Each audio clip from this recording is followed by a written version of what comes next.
네, 여러분, 정말 여행 가고 싶다. 이 생각 많이 하시죠? 저도 그런데요. 팬데믹 동안 꾹 참았던 거, 이제 터지나 싶었는데, 막상 떠나려니까, 물가는 너무 오르고, 주머니 사정은 팍팍하고, 그쵸. 그래서 요즘 초긴축 여행, 이게 또 키워드라고 하더라고요. 그냥 무조건 싼 것만 찾는 게 아니라, 불필요한 건 확 줄이는데, 그래도 여행 경험 그 자체는 포기 못하는, 뭐랄까 조금 슬프기도 한 현실인 것 같습니다. 자, 이런 복잡한 상황 속에서요. 35년이나 된 우리나라 대표 여행사죠. 모드투어. 이 모드투어는 과연 어떤 길을 가고 있을까요? 오늘은 바로 이 모드투어 이야기입니다. 비용은 줄였는데 이익은 늘었다. 그러면서 또 프리미엄 상품은 늘린다. 이게 어떻게 가능한 건지 그 속사정을 한번 속 시원하게 파헤쳐보겠습니다. 이게 성공할 수 있을까요? 자, 한번 빠져보시죠. 모드투어 다들 잘 아시겠지만 1989년에 시작했고요. 코스닥에도 상장된 정말 잔뼈 굵은 여행사죠. 핵심 사업은 역시 해외 패키지 여행 알선. 그렇죠. 매출의 거의 99% 이상이 여기서 나온다고 하니까요. 네, 맞습니다. 그야말로 여행 알선, 특히 패키지가 핵심이죠. 근데 여기서 주목할 만한 변화가 있어요. 팬데믹을 지나면서 호텔 운영이라던가 부동산 같은 비핵심 사업들 있잖아요. 이걸 아주 과감하게 정리하고 있다는 겁니다. 가지치기를 하는군요. 그렇죠. 핵심인 여행 사업에만 딱 집중해서 이걸로 수익성을 제대로 높여보겠다. 이런 명확한 전략인 거죠. 몸집을 좀 가볍게 해서 효율을 극대화하려는 움직임으로 보입니다. 그래서 그런가요? 그 2025년 1분기 성적표가 나왔는데 이게 아주 재미있어요. 매출은 예전보다 줄었는데 영업이익은 오히려 37% 넘게 확 늘었다는 거예요. 네네. 비용 줄인 건 알겠는데 아니 어떻게 이렇게 이익이 크게 늘 수가 있죠? 뭐랄까 뼈를 깎는 노력이 있었던 거죠. 인력을 2019년 대비 한 57% 수준까지 거의 절반 가까이 줄였거든요. 와, 정말 많이 줄였네요. 네, 그렇게 비용 효율화에 집중한 결과가 나타나는 겁니다. 그러니까 매출 회복이 아직 좀 더뎌도 이익을 만들어낼 수 있는 그런 체질로 바뀐 거죠. 체질 계산에 성공했다 이렇게 볼 수 있겠군요. 그렇죠. 근데 또 숙제도 있습니다. 빚만 있는 건 아니니까요. 전체 여행객 숫자는 분명히 늘고 있는데 정작 모두 투어의 그 패키지 시장 점유율? 이게 아직 코로나 이전 수준을 회복 못하고 있어요. 그래요? 이전에는 어느 정도였는데요? 예전에는 보통 한 4.5%에서 5% 정도였는데 지금은 한 3.4% 수준이니까요. 이게 좀 구조적인 하락으로 이어지는 거 아니냐 이런 우려도 나오고 있는 상황입니다. 그건 좀 고민이 되겠네요. 점유율을 다시 끌어올려야 할 텐데. 그런데 여기서 또 흥미로운 게 다들 허리띠 졸라매는 초긴축 시대라고 하는데 모드 투어는 반대로 가고 있어요. 모드 시그니처 같은 고급 프리미엄 상품 비중을 오히려 늘리겠다고 하거든요.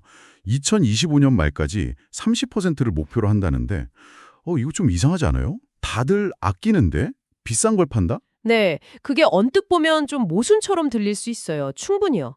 하지만 이 초긴축 트렌드 속에서도 정말 가치 있다, 내가 이걸 원한다 싶으면 지갑을 여는 소비층은 분명히 있거든요. 그런가요? 네, 특히 구매력 있는 중장년층 같은 경우에요. 바로 그분들을 공략하겠다는 전략이죠.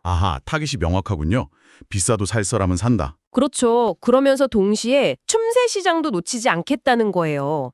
예를 들면 2025 뉴 트래블 팩 이런 걸 내놨는데 베트남에 잘 알려지지 않은 소도시라던가 아니면 중국 내몽골 같은 좀 숨겨진 여행지들, 또 요즘 반려동물 많이 키우시잖아요. 그래서 모두 엔펫이라고 반려동물이랑 같이 가는 여행 상품. 그런 것도 있군요. 네, 그리고 미식 투어처럼 테마가 확실한 상품들, 이런 식으로 상품을 굉장히 다양하게 만들고 있어요.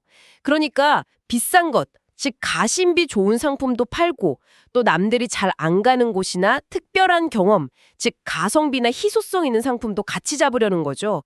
양쪽을 다 노리는 겁니다. 와, 전략이 상당히 입체적이네요. 가성비와 가심비 투트랙 전략이군요. 네, 그렇게 볼 수 있겠습니다. 이런 내부적인 상품 전략도 중요하지만 외부 환경 변화도 무시 못하죠. 특히 최근에 중국 단체 관광객 비자 면제, 이거 정말 큰 호재 아닌가요? 맞습니다. 이건 정말 큰 기회 요인이에요. 회사에서도 연간 한 200억 원 정도, 그 정도 영업이익 증대 효과까지 기대하고 있다고 하니까요. 와, 200억 원이면 정말 크네요. 네, 상당하죠. 그런데 기회만 있는 건 아닙니다. 위협 요인도 봐야죠. 전통의 강자, 하나투어는 여전하고요. 요즘엔 야놀자나 여기어때 같은 온라인 여행사, 이 OTA들의 공세가 정말 거셉니다. 아, 맞아요.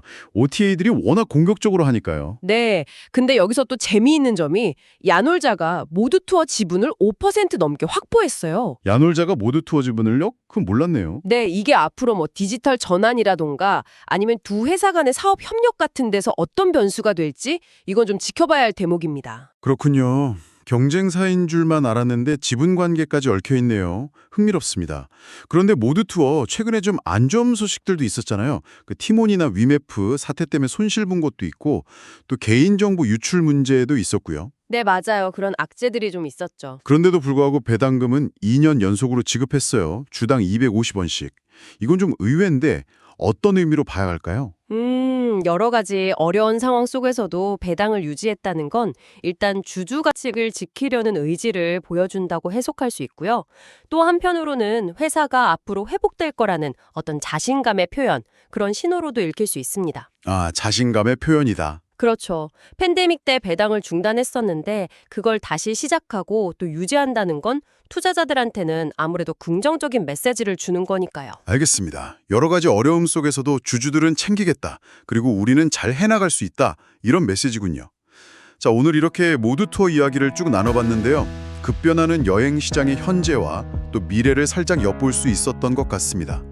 비용 효율화로 체질 개선에는 일단 성공한 모습이지만 말씀하신 대로 치열한 경쟁 속에서 시장 점유율을 다시 찾아오고 또 이 프리미엄 전략이 정말 통할 수 있을지는 앞으로 계속 지켜봐야 할 것 같네요.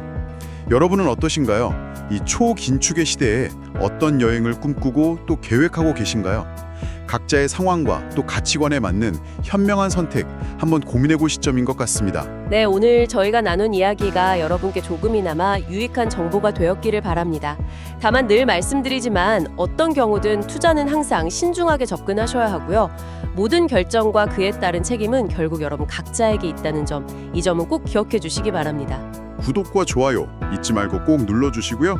저희는 다음 시간에 더 흥미로운 분석으로 돌아오겠습니다. 여러분 고맙습니다.